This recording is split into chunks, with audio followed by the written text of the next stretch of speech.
My guest today is a return visitor, Shannon Rowan. She's the author of Wi-Fi Refugee, and her latest book is Shots Fired. Shannon, welcome back to the program. Thanks, Keith. It's great to be back on. Thanks for having me again. Yeah, you bet. So I want to start by talking about a phenomenon that I think maybe everybody that has fallen down this particular rabbit hole, suffering from electromagnetic poisoning or electrical sensitivity, whatever you want to call it, at one point or another, from one direction or another, it seems like we've all suffered with gaslighting, the phenomenon of gaslighting. So I was beginning to read your new book, and I noticed that you had a description there about where this idea comes from. So let's talk Yeah, for a little bit about gaslighting. yeah, it's funny. Well, many of us may know about the movie version. Well, it's first the 1940s, I think. Katharine Hepburn, and then I think there's been maybe some other versions, but basically the premise is that her husband's making her think she's gone crazy. He'll move her things around and everything and say, you misplaced it, and then like medicate her to try to help, in the whole, he had some other agenda basically through all that. But that actually came out of a true story with that president of the American Medical Association, Dr. Simmons, I want to say, or is it Sims? I'm mixing Yeah, them. George, Yeah. I wrote it down. George Simmons, yeah. Simmons. Okay, there's also a Sims that I write about that comes later, and I get them a little bit confused with their names. But yeah, Dr. Simmons wasn't a doctor even. He was a quack doctor, didn't have Was a it, real license or was it, anything. did he get Yeah. his license mail order? Yeah.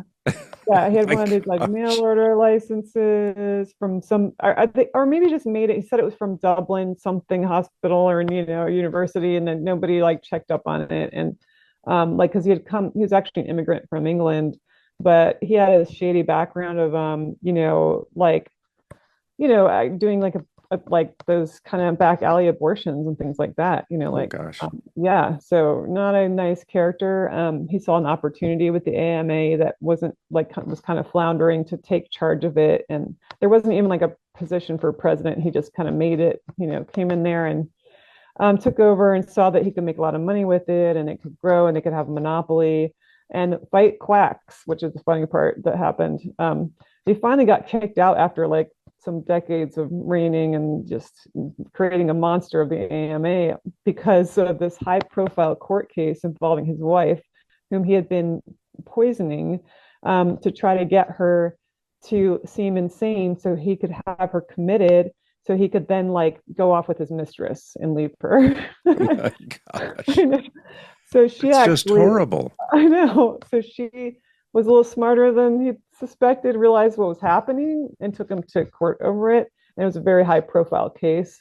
And this is where this term came out of this actually. Well, the gaslight aspect, the actual word gaslight, is because in the film, and there was a play written first, and it was based on that. And I think then the film, they used the gaslight lamps, like where the victim is seeing the gaslight go down, like when it should be higher. And it's because her husband is using it in some part of the house she's not aware of when he says he's out because he's looking for some hidden jewels or something, right? And just using her, the whole marriage and everything was a sham just so he can find these jewels in the attic. Sorry, it's a spoiler alert, I should have said. Oh yeah, But whoops. yeah, if you haven't seen it. But she's like, the gas is going down. I don't, and he's like, no, you're crazy. Like it's always up. What I'm really worried about you. Why are you saying the gas light is going down? Like when I'm not here, I wouldn't like, of course it isn't. Why would it do that? You're crazy. So now we hear it used a lot because it means that like we're being deceived in a way that to make us question our own sanity is what it comes And down to.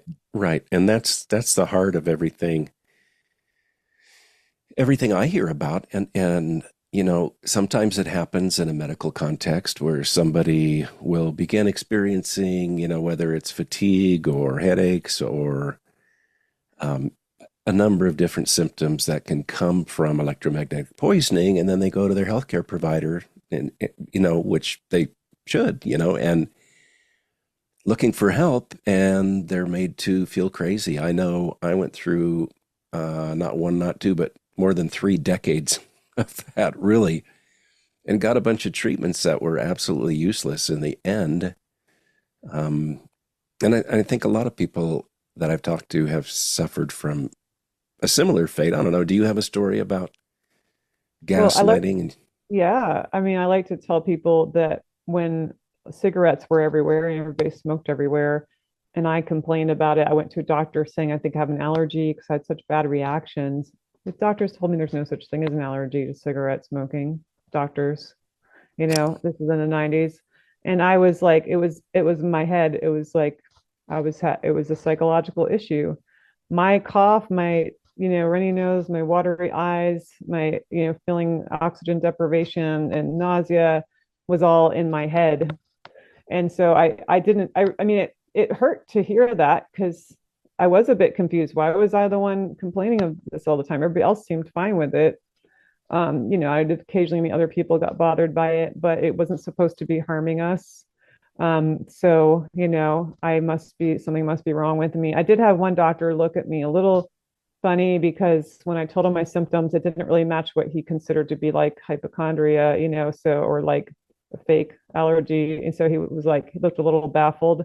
It wasn't what he was expecting to hear, but he didn't help me and nobody else helped me. And I just suffered and I tried to get away from it as much as I could, but it was very difficult. Um, and today I just like the cell towers and cell phones are like the new cigarettes and they're everywhere. And I do use that analogy a lot because just to get people to remember that once upon a time, not very long ago, the mainstream, the public accepted the cigarettes weren't that harmful and that secondhand smoke wasn't harmful at all. So, and here we are, everybody knows better, right? right, right. Yeah, I had my physician one time told me it was like you just have like diabetes above the neck, you know, but with a straight face, you know. Really?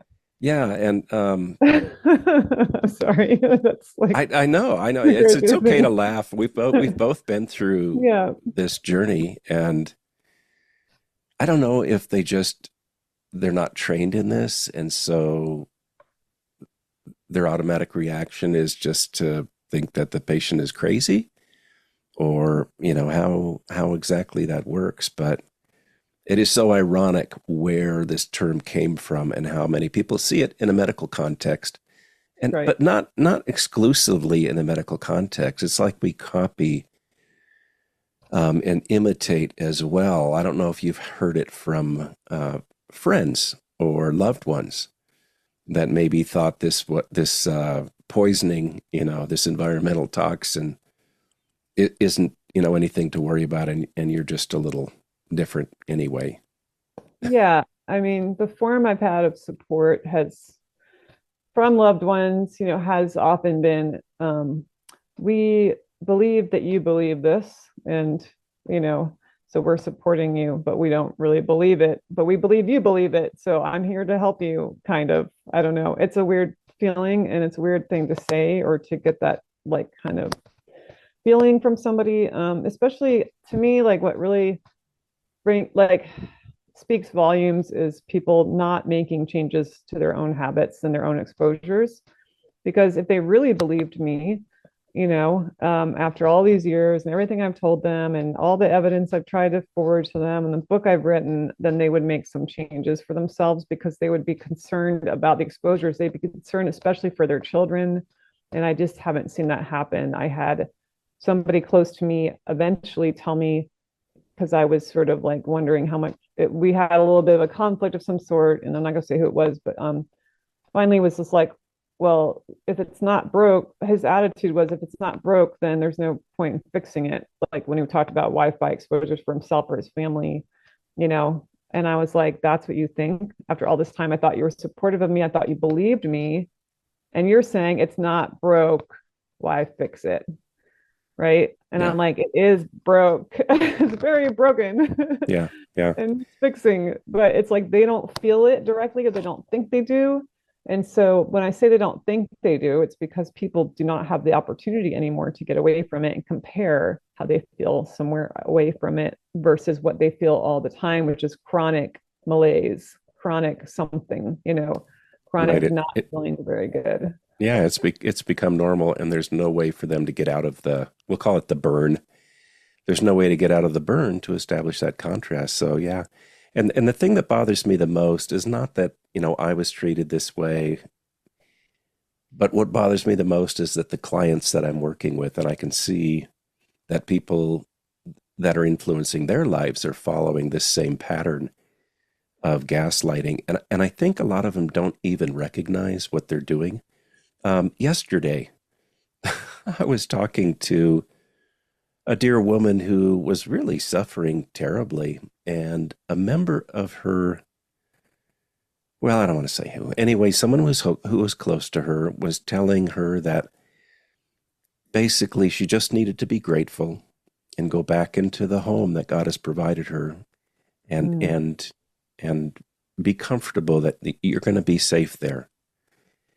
And she was beside herself with grief that this person very close to her would have this to say, and she was just lost. What do I say? Mm. And I said, if the house was on fire, would that person encourage you to do the same thing? Right. If it was just beginning to be on fire and there were 50 people in the house and one noticed it first, what would that mean? It wasn't on fire? You know, Right. I don't know. I don't know how to help people that are experiencing that other than doing what you and I are doing right now, which is maybe sharing the fact that this is central to my experience, your experience, most everybody I've ever known who's gone down this path. A lot of this has to do with like how confident you are when you approach people because they do want to gaslight you. So if you're confident about your experience more so than they are about their information, especially, it's harder for them to do that. And it's harder because once you really know yourself and you're true to yourself and you accept your own experience as valid, then you can communicate that to others in that way. And I never like at all have any question about it or hesitation. I'm always like, this is what's happening to me. This has happened to me. This is my experience. I've also researched this and I see that there's scientific evidence to back my experience, and just very matter of fact. And fewer people are surprised by it. It used to be very surprised, like almost 10 years ago now, but more people think, yeah, that makes sense because they starting to see that we're deceived a lot and they don't trust industries as much or governments anymore. I think so. People say that makes sense that it's harming us. They don't Right, really question it. right. But I got a little off tangent here. I don't know if that was your question, but there was something about that I meant to say. Oh yeah, so it's interesting though how I'll feel like I'm okay overall, and I'm doing okay. I'm not having like severe symptoms because I've had a lot of break time off from this. I've kind of built my tolerance back up. But when I come back here to my safe haven, there's a relief that happens that I can't hardly describe that. I go, oh yeah, this is what it feels like, the difference, that contrast that I started to forget. Just like everybody else, you start forgetting and you accept that this is kind of the normal, this is okay, I'm okay. And then you go to where you can get relief and you go, oh, your body relaxes and the weight's lifted and you're like, oh, this feels good. And then I realized how much more sleep I need and how much more recovery time I need. Like today, I'm a bit groggy because I had one of those days I was out there, and it's not just the physical activity because I do a lot of physical activity here and I don't have to recover from it in that sense. That's You what I know, want to talk about next. I want to talk about recovery. So I don't think you and I have really talked much since, I don't know, maybe a year. I think it was after the fire. mm-hmm. Oh no, no, no. Oh, but Julia. We had the Socratic currents, yeah. But so I don't know if I've shared this with you, but I've come to the conclusion that at least for me in my life, and I think maybe many of the people that I work with that have really taken the electromagnetic poisoning seriously, where they've modified their life and they start getting better instead of keep going down, down, down. And it seems like it revolves around two things. It seems to revolve, in my mind anyway, and I'd like your inputs, but it seems to revolve around resilience and sensitivity. Like Are you increasing in your resiliency and are you decreasing in your sensitivity? It's like you want it to be that way. You don't want to be increasing your sensitivity and, whatever. Exactly. So what are your thoughts on that? That's what I've been experiencing. Yeah. I mean, even though the exposures are increasing, my resiliency is increasing and my sensitivity has decreased. Like from where I was when this started in terms of sensitivity, I'm way less sensitive. So you could I'm, you can go yeah, places now that you couldn't go before, right? That's what I'm talking about. absolutely. Absolutely. There's no way I could have been doing this job initially either.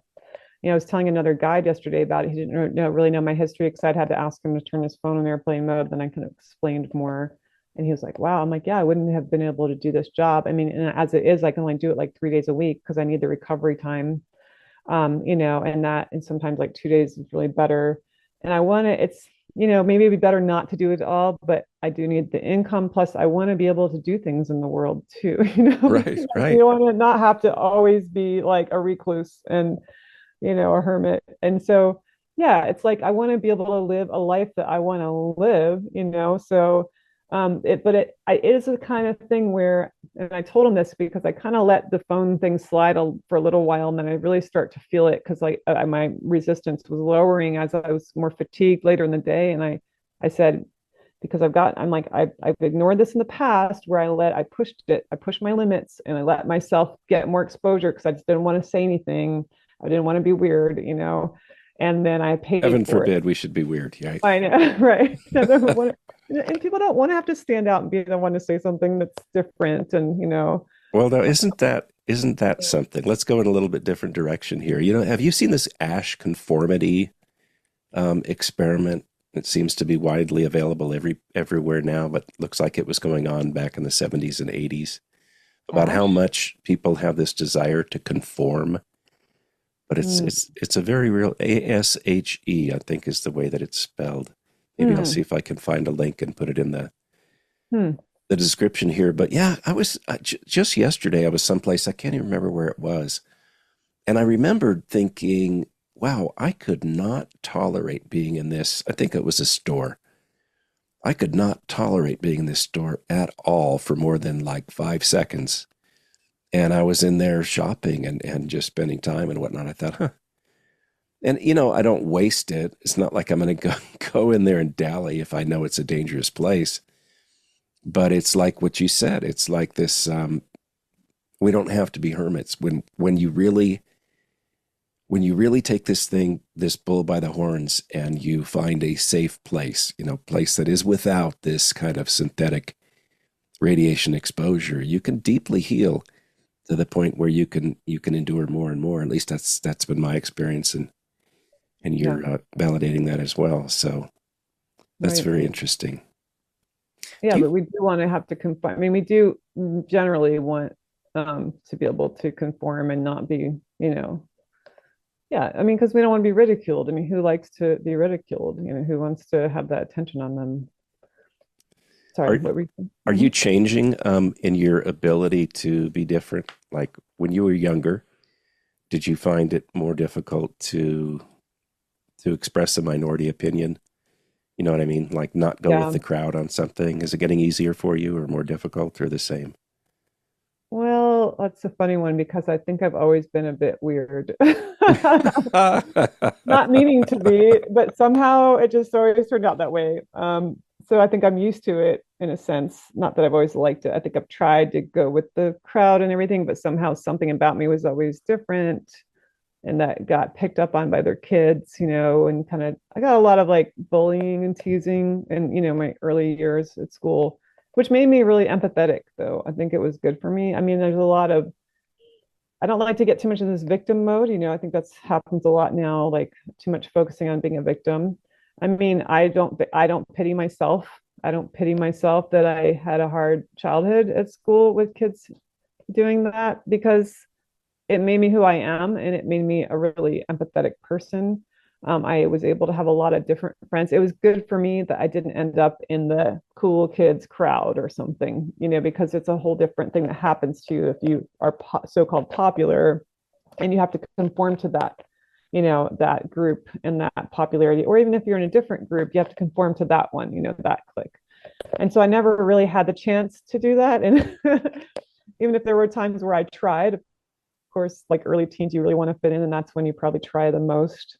Um, and then after that, I guess at times I embraced being different. Maybe I pushed it and wanted to even be more different. And I was an artist, so, express myself and my uniqueness while sometimes conforming to like some standard I didn't realize I was conforming to as like the artsy one, or something. Because it's always, there's so many influences that are hard to pinpoint and realize like that you're being influenced. So I think at times I thought maybe I was being different and maybe I was conforming to something else. But it can be hard. I mean, I'm more used to taking a stand now. So I'd say, like I said, it's ups and downs, gone through different periods with it. But since I started writing books, and honestly, I didn't want to do podcasts. I'll let you know that. I just wanted to hide behind, like, I wanted to just be an author and not have even anybody see what I looked like. I wanted to, I have an introverted side, and writers are often introverted. And I have but I do have an extroverted side, but I'd say I'm more introverted than extroverted. And but it's a good challenge for me to push myself and do things are not comfortable for me. I think I like to think that I'm willing to do things that scare me, and like because I think that's how we keep growing. And if we stop doing things that scare us, then kind of, well, what's the point? Why are we here? I guess. Yeah, yeah. Yeah. I'm gonna send you this thing on conformity. I think you might enjoy it. It's a really, really short video, and it's an actual. When I was at the university, I was a starving student, so I found this ad one day, and I was part of a psychological experiment. And it Wow. wasn't this one, but it was something else. And I just thought, oh, here's an easy way to make $20 or whatever it was. I can't remember. So it looked like that same kind of setup, and everybody in the room was in on it except the one guy who was being tested. And anyway, I'll send that to you so you can see what happened and what it says about our desire to conform to the group, even to the point where we're saying what we know to be factually incorrect, just to get along. But Or I want, harming ourselves. And I think that's what's happening with the wireless stuff, and people who are sensitive to it, who know they're being harmed. And even myself still, where I just don't want to have to continually say things to people. So I'll let myself be harmed a little longer just so I don't have to be weird and have to constantly be like, hey, can you do this for me? yeah, yeah. There's never So been any yeah. reason to imagine that, say, for example, cell phones or the infrastructure required to support cell phones, which is living in a sea of unnatural radiation. There's never been any reason to believe that's safe. Right. But the person over there and the person over there, they have smartphones. Everybody has them. And Hmm. that seems to be enough, you know? And people want to conform. So their boss wants them to carry one of these things. They have a job expectation to send texts, whatever. But Yeah. anyway, I want to get off this because Okay. we're not going to Sure. fix this. But I want to ask you something. There, this whole thing of grounding or earthing has become really big in society. And you know what? I wonder what it's like for you because I do get to plug in where I'm at and with what I'm doing. I'm closer to civilization. I know you're further from it, but I don't know. Do you see all the trends and stuff that are going on in so-called alternative medicine space and whatnot? But people are really into earthing, and I want to know: do you find earthing to be at all helpful? Really helpful? You do it in pristine areas, or you do it anywhere like a city or whatever. What are your thoughts about that? Yeah, I mean, I definitely think it's really helpful. I'm less certain about like the products you plug into walls and things like this. But actually like getting your bare feet in the ground, touching the ground. I mean, I garden. So before we got on today, I was out there for 4 hours in the garden and obviously doing a lot of grounding and earthing.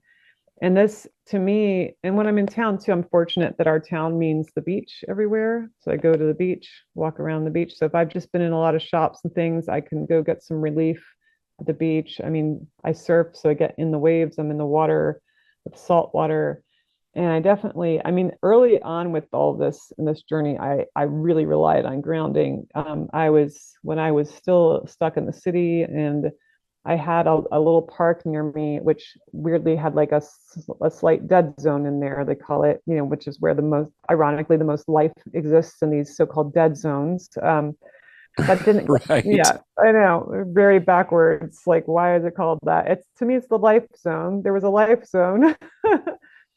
And it was like I could go there and walk barefoot, and there weren't like power lines nearby or anything, and I could like get to this little creek and like just like get some recovery.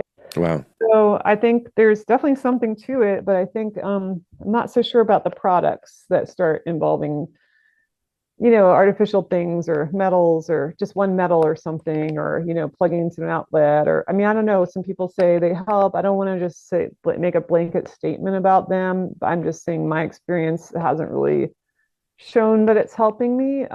But whereas, like, if I use something from nature, it seems to work better.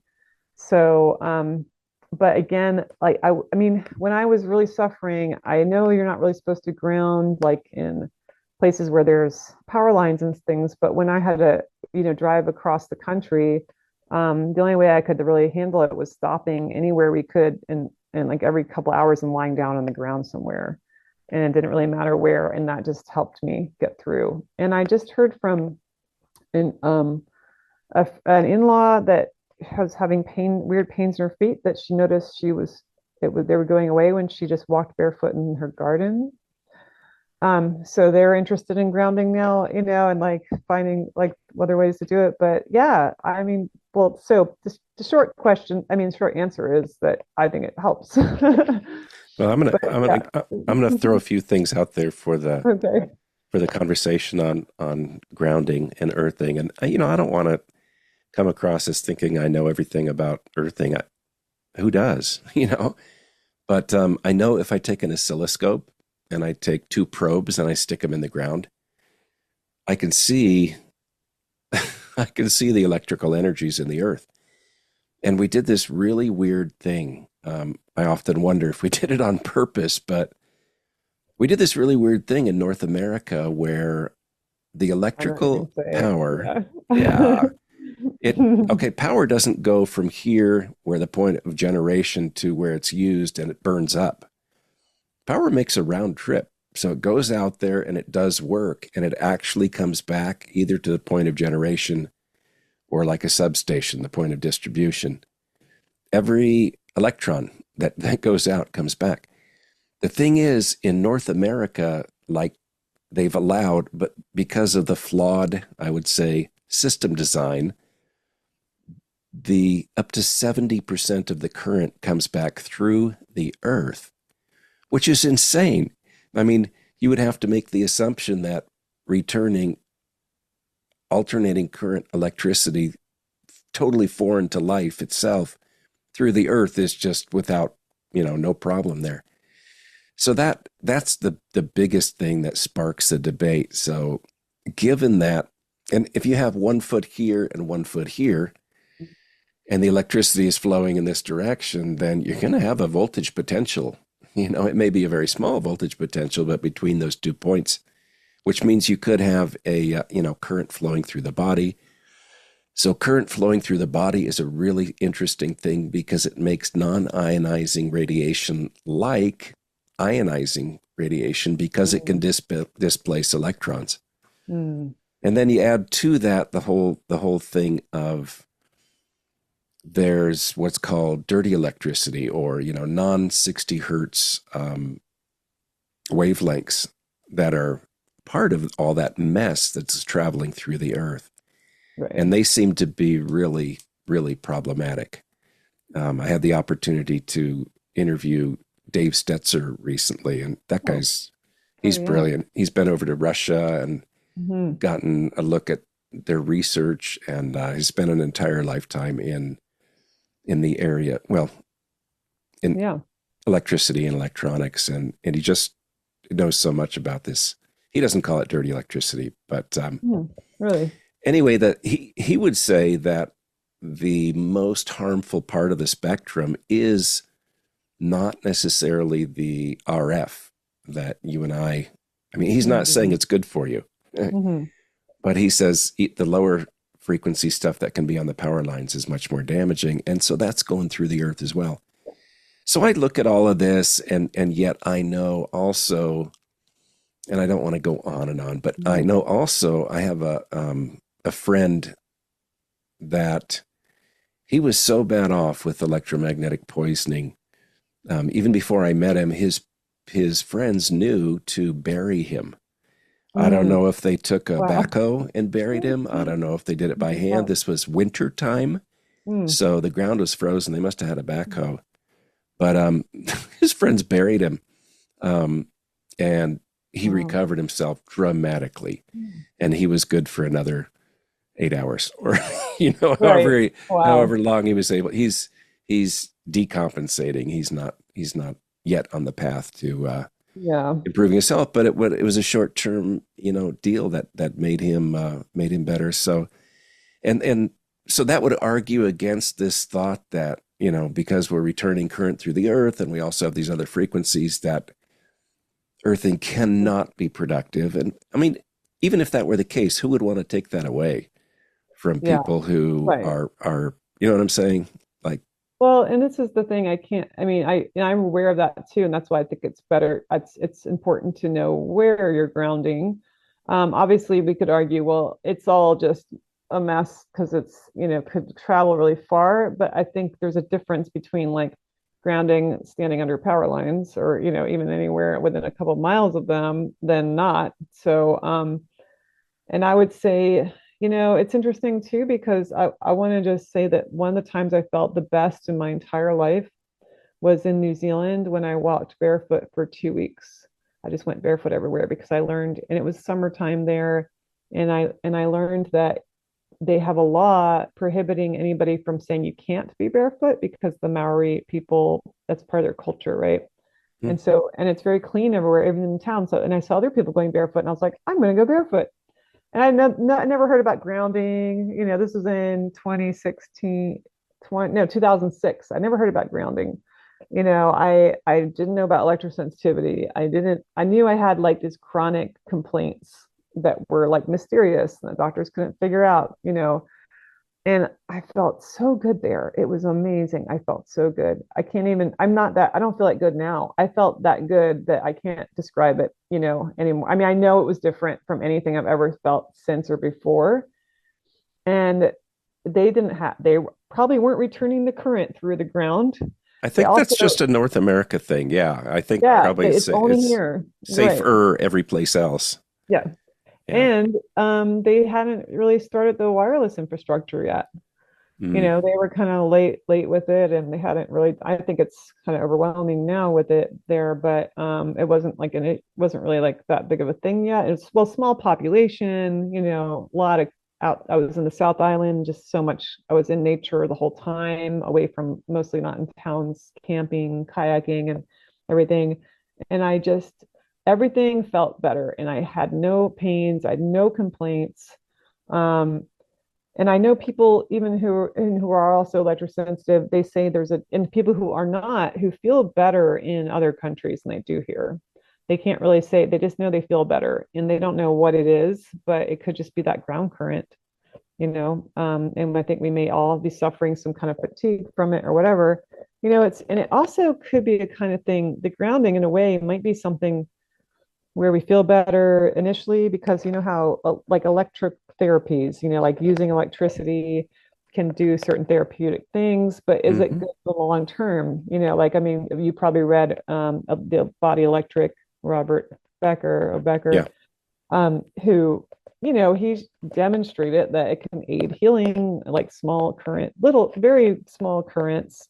But he also said we shouldn't be using it because we don't really know the long-term repercussions of it, because he pointed to like those machines that athletes were using for recovery who were getting Lou Gehrig's disease.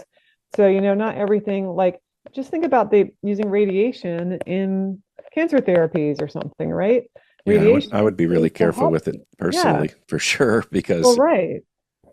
it's not But like people, they're very well known for studying things out for a long time before they yeah, recommend them. And they're doing all this transcutaneous magnetic stimulation as well. And Mhm. I don't know. I just wonder if they've really studied that out. Right. So my point But being that like long term, if there can always be long term effects, even though we might in the short term feel better with something. And so there is no, I don't think there's ever any miracle cure for anything. I think, yeah, the cleaner we are with our food, water, air, in our environment, electromagnetically, the better off we're going to be, especially for the long term, if we want long term health and longevity, but it's hard to come by.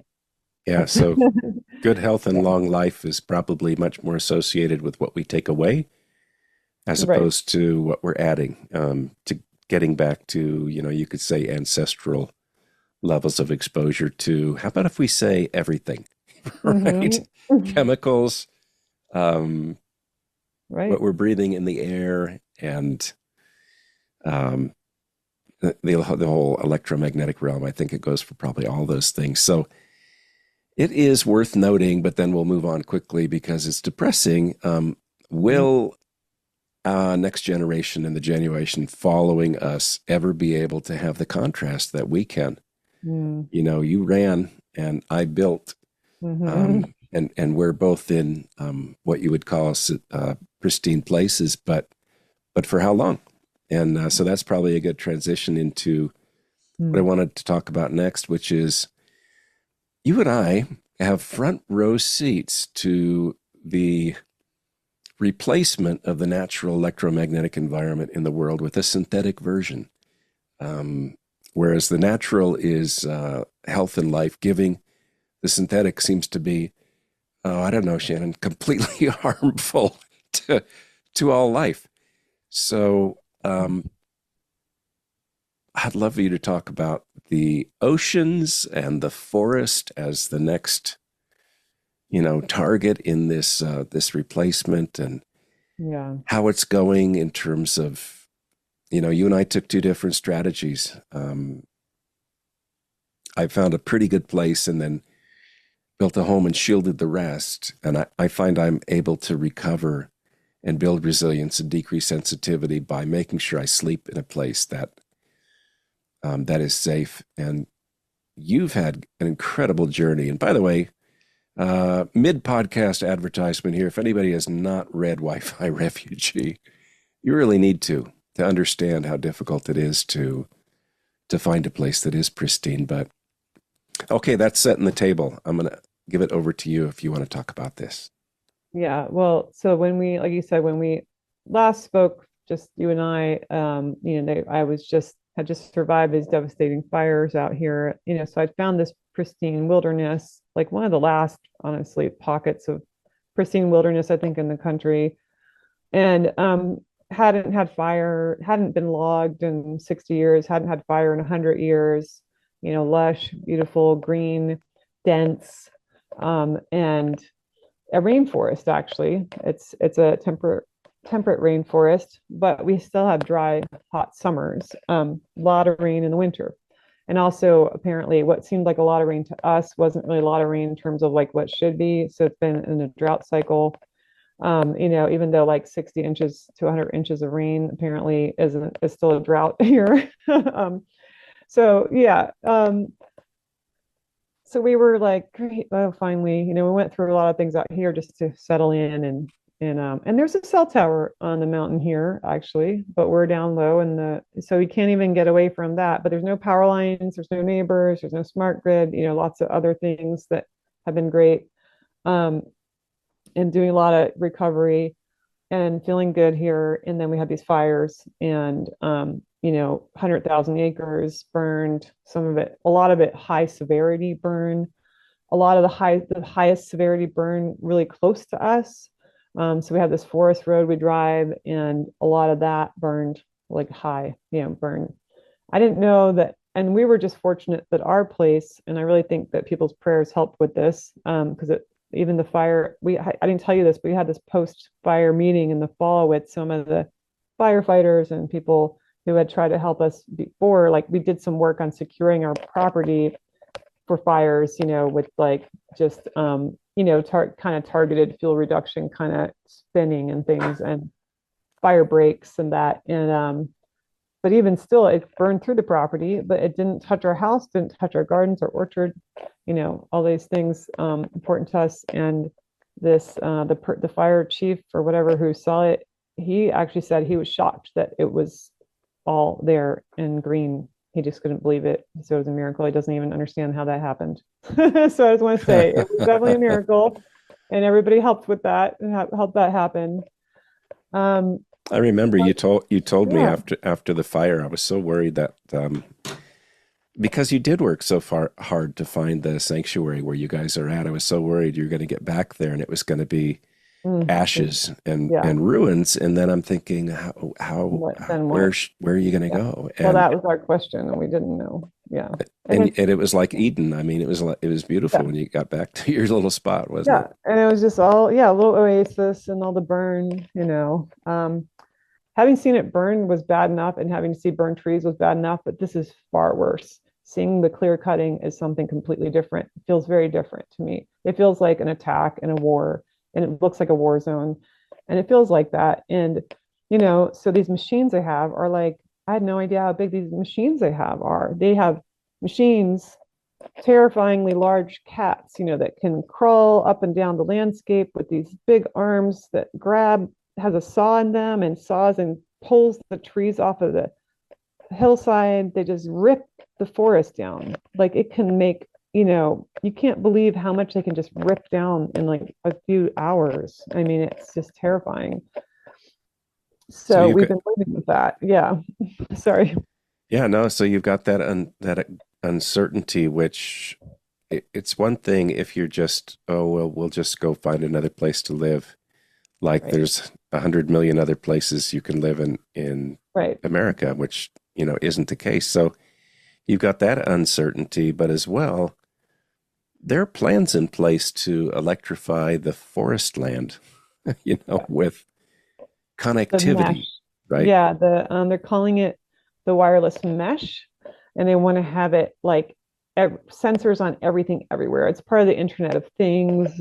For they have this ocean Internet of Things. I'm sure there's a forest Internet of Things. There's an Internet of Bodies. So like, the people who really want control of the planet, micromanage and sort of like monitor everything, have this nefarious agenda to do this. And so yeah, of course, when I see clear cut, I mean the first question too, if they're going to reforest, I said, is it GMO trees? Like, what are you planting, right? Because yeah, or there, it's like what I've learned with these environmental groups, they're trying like that are involved, they're trying to be involved, is that they say you have to constantly monitor them. They're always like they'll say one thing, do something else, the law, and so what we're seeing is this massive clear cutting that I just finally said, I had a confrontation with somebody there recently, and I said, you're going to keep, because they told me it's all legal, whatever. I'm like, but it's not right. I'm like, you might be legal, quote unquote, but I said it's not right. Clear Now that cutting the forest is not right.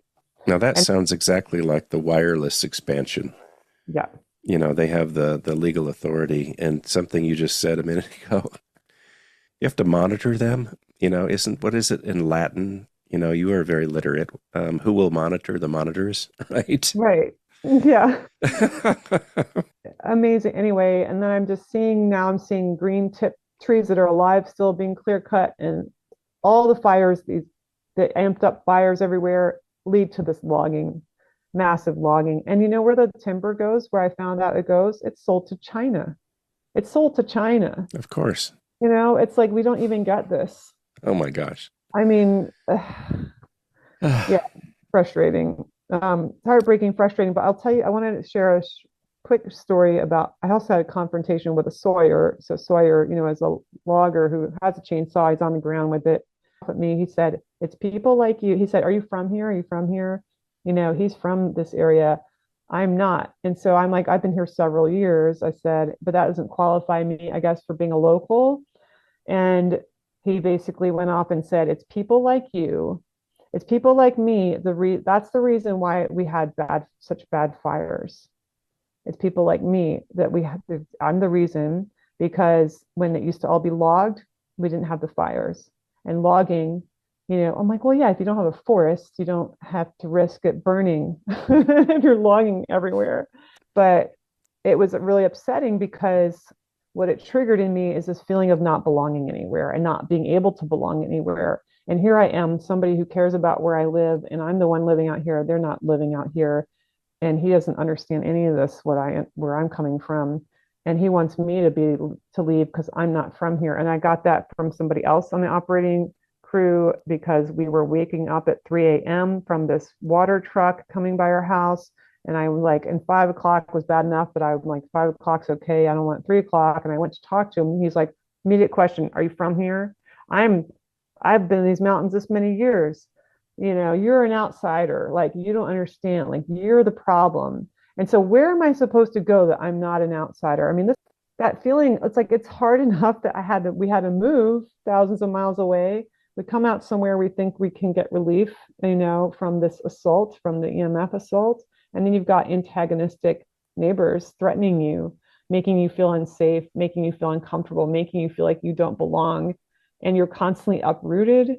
And when you're met with that emotional reaction of people and people being like that to you after what you've been through, it's just enough to break you. It's really difficult to recover from that emotionally and to be strong still. And I think that's another compounded thing that people deal with, what I call canaries deal with when they're trying to find safe places. And if I didn't have a partner, I don't know that I could go through this by myself, without that support, because it's so difficult. Yeah, it is. It's super difficult, and sometimes people's loved ones are not are not supportive. So we're blessed, you and I, to have people in our lives that understand and are supportive. But just listening to what you were saying about the current situation there, and obviously a big piece of this is you found, as you just said, one of the last places, one of the last pristine places. I'll just note that although there is a cell phone tower there, right? It's terrain. There's terrain between you and that tower. You don't have Right. a direct shot to it, which is really what it takes.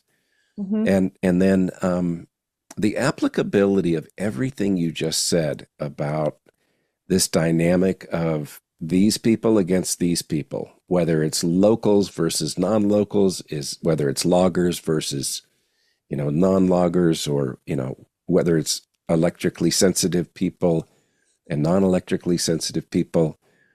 This whole dynamic right now, and I think it's really been put on display on the world stage, that it is about that conflict. This is the divide and conquer writ large, that we're all living through. And the truth of the matter is, I think without a lot of the provocation that's occurring on all of these fronts from outside, our relationships, our interpersonal relationships, would be much, much different than they are.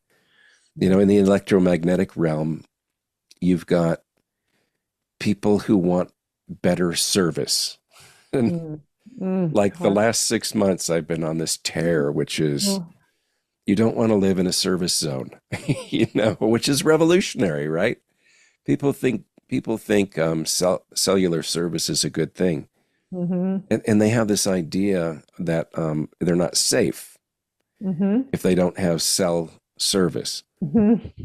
I'm saying you're not safe if you have cell service, because the only known safe level of exposure to radio frequency radiation, for example, is zero. Yep. Nothing else has ever been shown. Like, there is no like 0.0000, and Right. one, isn't has never been proven as safe. And yet people are clinging to, I want better cell phone service, darn it. And so that mentality, there's no end, right? When you have one cell phone tower near you, that's way too many. That's an impossible number. Yep. And then, like, you were living in DC and you looked up on antenna Oh, search, yeah. and was it 200 or 300? It was, yeah, like 500. It was like within a small, like a mile radius. It was so many hundred antenna and this many hundred, as 100 towers and 500 antenna or something.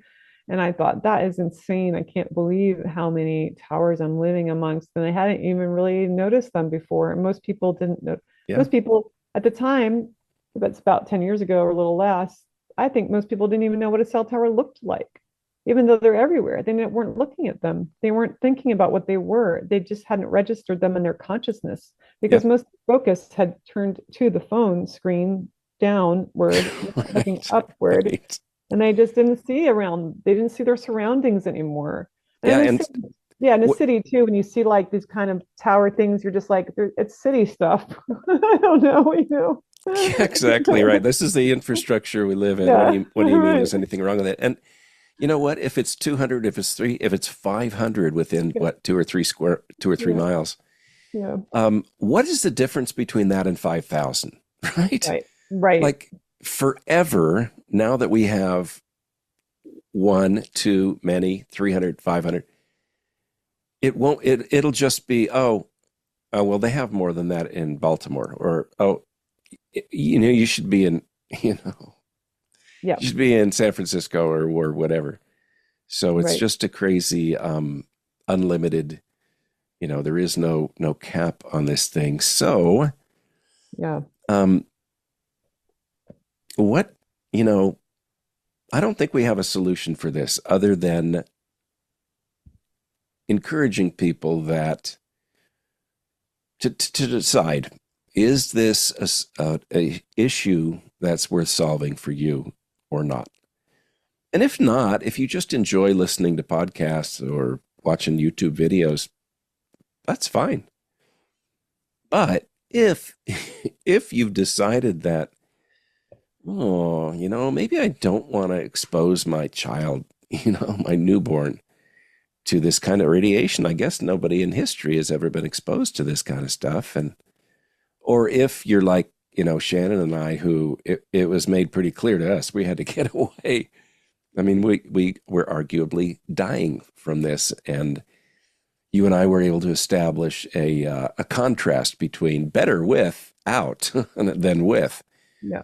and sort of everything came from there. So I'm just going to encourage people to decide what's important, because the dynamics that are in place right now, not really helpful. And I don't know. With that, do you have any other things that you want to talk Well, about and a let little people bit on know? that, yeah, topic, just to kind of bring home that this is affecting everyone, because I have a partner who didn't think he was affected until he had to live like me, and then he started noticing the difference. And so he never really called himself electrosensitive, but of course he is, and everybody is. But he's of course more aware of that now. And recently had family in town visiting who stayed in town at a rental, and he stayed with them there because we're not allowed to have visitors where we are, and which is actually a good thing, I think. But anyway, I mean, Oh, I would sorry, love we to. can't I'm have you over at sorry. our Yeah, house. I know. I was, then you don't have to deal with all of it, like your phone and your perfumes and your. Can you turn it all off? And But yeah. So he was staying with them, and gosh, he was telling me like I'm not sleeping well. It's awful. I feel fried. We use the word fried. Like it just feels like I'm fried. I mean, he's like he starts to lose his cognitive function. Like some of it, he feels like a zombie. Those are the terms he's using. Finally, the last night there, after several nights, he found the Wi-Fi router and was able to turn it off. And Mm, guess what? Not only did he sleep better, but so did his parents. yeah. Everybody slept better. Oh, they slept so good. Why did that happen? He's like, oh, if I just found it sooner, I didn't know it was there or it was on. And, finally found it. And that's the kind of thing we have to always remember to ask before we go anywhere like that. Like, where's the Wi-Fi router? At least that, because in that case, there's neighbors' Wi-Fi, but there's nothing like sleeping with your head next to the Wi-Fi router and you don't know, in the other room or something versus your neighbor's Wi-Fi. So there's different degrees of exposure, and the more you can get away from it, the better. But even then, it's like, yeah, I mean, he doesn't sleep as well as he sleeps here, and he's been recovering now. So he's back, and he's like, well, then he had to do a house sitting gig for a friend and was fried from that. So he's very tired. He's spending a couple days now resting. He's having to sleep a lot and yeah, recover. I mean, it's an assault. It is an assault. And people have a lot of excuses why maybe travel makes them tired or this makes them tired or whatever, but it is because they're constantly under attack. And the cell service, cellular service, our body's cells Right, exactly right. are being served doses of radiation poisoning. So that's the service you're getting. That's not the kind of service you want, your Right. body. We're going to replace the natural God-given electromagnetic environment that's health and life-giving for your cells with the synthetic version, which you'll like better. Yeah. Um, so that's the Get crazy world. addicted to it. You'll get Yeah, addicted yeah, and we're to going to it. And addict you that's to it because we're going to put right. blue light in your eyes, and that'll produce cortisol and give you a stimulation, and we'll open up the pharmacy of your mind with this radiation and give you Yeah. that dopamine-driven response cycle, and you'll love it. Really, don't complain. But yeah, my Yeah. my wife was the same way. She had to put up with me because I was running for my life, and she's just been an angel, just been a joy, every step of this journey. But she would have said she's not sensitive, except once she started living in a shielded home. She noticed that she Hmm. doesn't feel good when she's out in the burn. Um, but for her to make that realization herself, I think has been really helpful. I I'll just mention one more thing, and then I'm going to give you an opportunity to let people know how they can get in touch with your work. But I have this fantasy. I think we can change the world with challenge facilities. Have we talked about this before? No. So my son made a tiny house. He's been wanting forever to make a tiny house, and we finished it. And the shielding performance was incredible because it's so small, and because we got really Mm. serious about the things that we were doing. And so he gets numbers that read zero on some very, very high Mm. quality meters. And I got, if people could, I don't want to get in the tiny house business, and I don't have anything to sell, but I know people who have questions. And if they could go somewhere like a little tiny house village out in the middle of nowhere Hmm. and be able to get to zero for a weekend or a week, it might be really miraculous the things that they would find. Right. So, everybody who's hearing this, maybe pray for that to come to fruition. I have no idea how it's going to come to fruition. I'm not working on that one. But if we had so-called challenge facilities all around the world, wouldn't that be a wonderful thing? People could go, Yeah. and check things out. And I call it a challenge facility because, for certain medical conditions, they give a challenge. I don't know if they still do this, but Mm. I had a friend years and years ago, and they thought she was becoming diabetic. So as a challenge, they gave her, I don't know if it was sucrose or it wasn't sucrose, but I Hmm. don't know, it was dextrose or whatever, some form of sugar, and saw how she reacted. But this is a different type of a challenge. It is taking away your exposure to the harmful man-made type of radiation. So anyway, I'll Right. just mention that. And any comments you have on that, and then how can people get in touch with your work, Shannon? Yeah, just I do want to say one thing more about the forest situation here, and also just the direction in the cell phone addiction and everything, because honestly, it's so horrible to drive through and everything that for a moment there's this part of me that thought maybe I would love some VR headgear. I could just have a pretend forest around me and I could I mean What? this is I'm joking, but I can see the lure of my point being I can see the lure of wanting to escape to a fantasy world because of the just ecocide that we're witnessing, everywhere and it's easier there's a part and it's like basically we're going to live out the Matrix movies, that you're plugged into VR, you're experiencing a different world that's not there, and so that you don't see what happened to this world.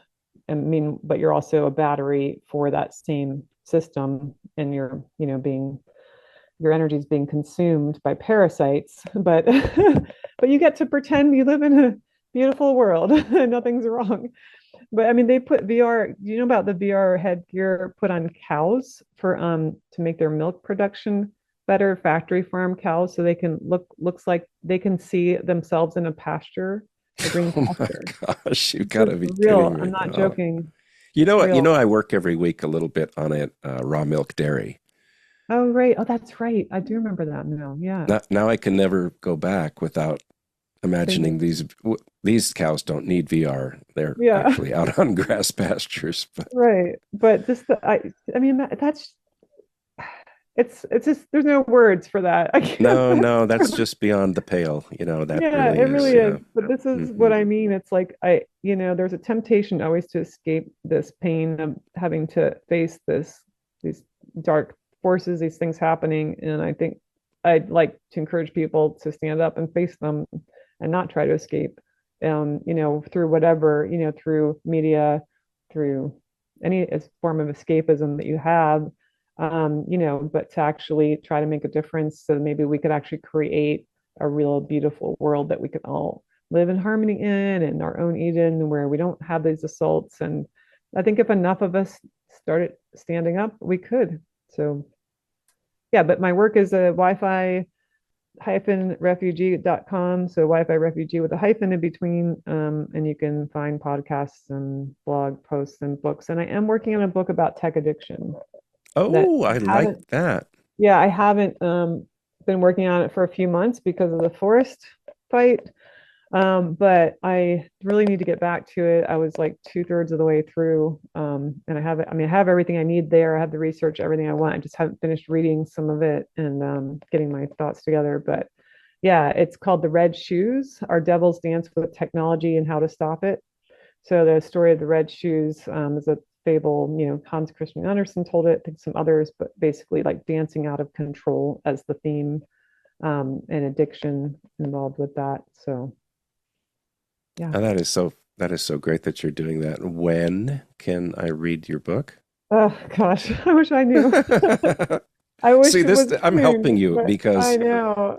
you can set a goal here. Yeah, I Sam might want. not like it, but Yeah, I know. I hope in the next year, if I can get started a little bit this summer and definitely in the fall, winter, like really work on it, then yeah, for sure within a year. I'll say that, but I'd like it to be sooner. We'll have to see. I have to also take things, a sane approach to it. So, all right, June 26th, okay, here we go. 2025. I've written it down, so at least in Good. Well, pencil. that would So be a good. I'd like to do it earlier, but yeah, yeah, so maybe April. It could be done like out published by April April. Yeah. 25th. Okay. Okay, good. Right. Here we go. Thank you. All right. Set the goal. Shannon, it's always delightful to have a chance to talk to you, and thanks for coming on the podcast. Thank you, Keith. My pleasure.